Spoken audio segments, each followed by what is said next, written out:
ഇതെന്റെ ഈ വർഷത്തെ അവസാനത്തെ വീഡിയോ ആണ് കേട്ടോ. അതും ഒരു ഡേ ഇൻ മൈ ലൈഫ് ആയിക്കോട്ടെ എന്ന് ഞാനും അങ്ങ് കരുതി. അപ്പോൾ ക്രിസ്മസ് ദിവസത്തെ ഒരു ഡേ ഇൻ മൈ ലൈഫ് ആണ് കേട്ടോ. ബ്രേക്ക്ഫാസ്റ്റിന് ചപ്പാത്തിയും ഉരുളക്കിഴങ്ങ് കറിയാണ് കേട്ടോ പ്ലാൻ ചെയ്തിട്ടുണ്ടായിരുന്നത്.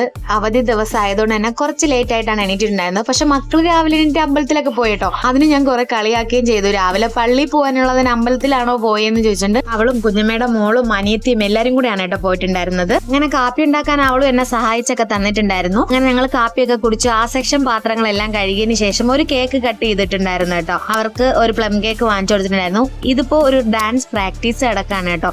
ഇത് എന്തിനാണെന്ന് വെച്ചാൽ നമുക്ക് ഒരു അമ്പലത്തിൽ പ്രോഗ്രാം ഉണ്ട്, അതിന് വേണ്ടിയിട്ടുള്ള പ്രാക്ടീസ് ആണ് നടക്കുന്നത്. ഇപ്പൊ ഞാൻ ഉച്ചത്തേക്ക് ചിക്കൻ ബിരിയാണി ഉണ്ടാക്കാന്നാണ് വിചാരിച്ചത്.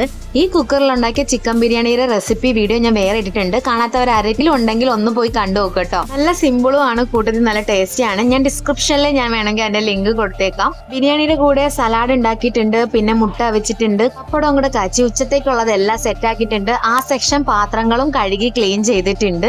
വൈകിട്ട് വീട്ടിൽ നിന്ന് അച്ഛനും അമ്മയൊക്കെ വരുന്നുണ്ട്. അപ്പൊ അവർക്ക് വേറെ ഉണ്ടാക്കണം. ബിരിയാണി മക്കൾക്ക് നന്നായിട്ട് ഇഷ്ടപ്പെട്ടിട്ടുണ്ടായിരുന്നു. അപ്പൊ ഞാൻ ചിക്കൻ കുറച്ച് കറിയാക്കി വെക്കാമെന്ന് വിചാരിച്ചു. വൈകിട്ട് പുട്ടും ചിക്കൻ കറിയാണ് പ്ലാൻ ചെയ്തിട്ടുണ്ടായിരുന്നത്. ഒരു 3 മണി അടുപ്പിച്ച് ഞാൻ ചിക്കൻ കറിയൊക്കെ ഉണ്ടാക്കാൻ വേണ്ടിയിട്ട് തുടങ്ങിയിട്ടുണ്ടായിരുന്നു. ഞാൻ നേരത്തെ പറഞ്ഞില്ലേ ഒരു അമ്പലത്തിലെ പ്രോഗ്രാം ഉണ്ട്. അപ്പൊ നമുക്ക് തിരുവാതിര ഉണ്ട്, അതിന് പ്രാക്ടീസിന് വൈകിട്ട് പോകണം. 5:30 പോയി കഴിഞ്ഞാൽ 7 മണിയാവും എത്താൻ. പിന്നെ വന്നിട്ട് ഉണ്ടാക്കാന്നുള്ളത് കുറച്ച് പാടായതുകൊണ്ട് ഞാൻ ഇപ്പം തന്നെ ഉണ്ടാക്കി വെക്കാമെന്ന് വിചാരിച്ചു. അങ്ങനെ ഞാൻ ചിക്കൻ കറിയും പുട്ടിന് നനച്ച് വെച്ചിട്ടുണ്ടായിരുന്നു.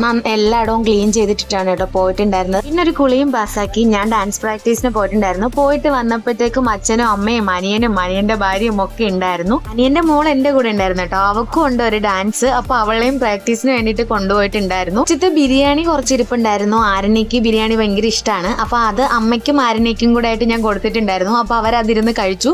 ആ ഗ്യാപ്പിൽ ഞാൻ പുട്ടും റീം ചൂടാക്കിയിട്ടുണ്ടായിരുന്നു കേട്ടോ. റീമുവിനെ ഡാൻസ് പ്രാക്ടീസിന് കൊണ്ടുവന്നപ്പോ അനിയനും റീമും ബിരിയാണി കഴിച്ചിട്ടുണ്ടായിരുന്നു. പിന്നെ ഞാൻ പെട്ടെന്ന് തന്നെ പുട്ടുണ്ടാക്കാൻ തുടങ്ങിയിട്ടുണ്ടായിരുന്നു. അച്ഛൻ എപ്പോ വീട്ടിൽ വന്നാലും എന്റെ കൂടെ ഇങ്ങനെ അടുക്കളയിൽ വന്നിരുന്ന് സംസാരിക്കാറുണ്ട് കേട്ടോ. എനിക്കത് ഭയങ്കര ഇഷ്ടമാണ്. പിന്നെ അനിയത്തി ഉണ്ട്, അടുക്കളയിൽ തന്നെ നിപ്പുണ്ടായിരുന്നു.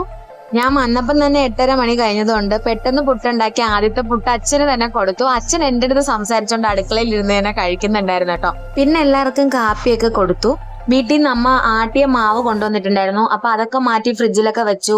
അവര് പോയതിനു ശേഷം എല്ലാരും കഴിച്ചതിന് ശേഷമാണ് കേട്ടോ പാത്രമൊക്കെ കഴുകി അടുക്കളയൊക്കെ ക്ലീൻ ചെയ്തതിന് ശേഷമാണ് ഞാൻ കഴിച്ചിട്ടുണ്ടായിരുന്നത്. ഞാൻ കഴിച്ചപ്പോ ഏകദേശം 11:20 ആയിട്ടുണ്ടായിരുന്നു രാത്രി. എല്ലാരും ഉണ്ടായിരുന്നതുകൊണ്ട് തന്നെ സമയം പോയതേ അറിഞ്ഞിട്ടുണ്ടായിരുന്നില്ല. അങ്ങനെ ഹാപ്പി ആയിട്ട് ഈ വർഷത്തെ ക്രിസ്മസും കഴിഞ്ഞിട്ടുണ്ട്. അപ്പൊ എല്ലാവർക്കും ഹാപ്പി ന്യൂ ഇയർ.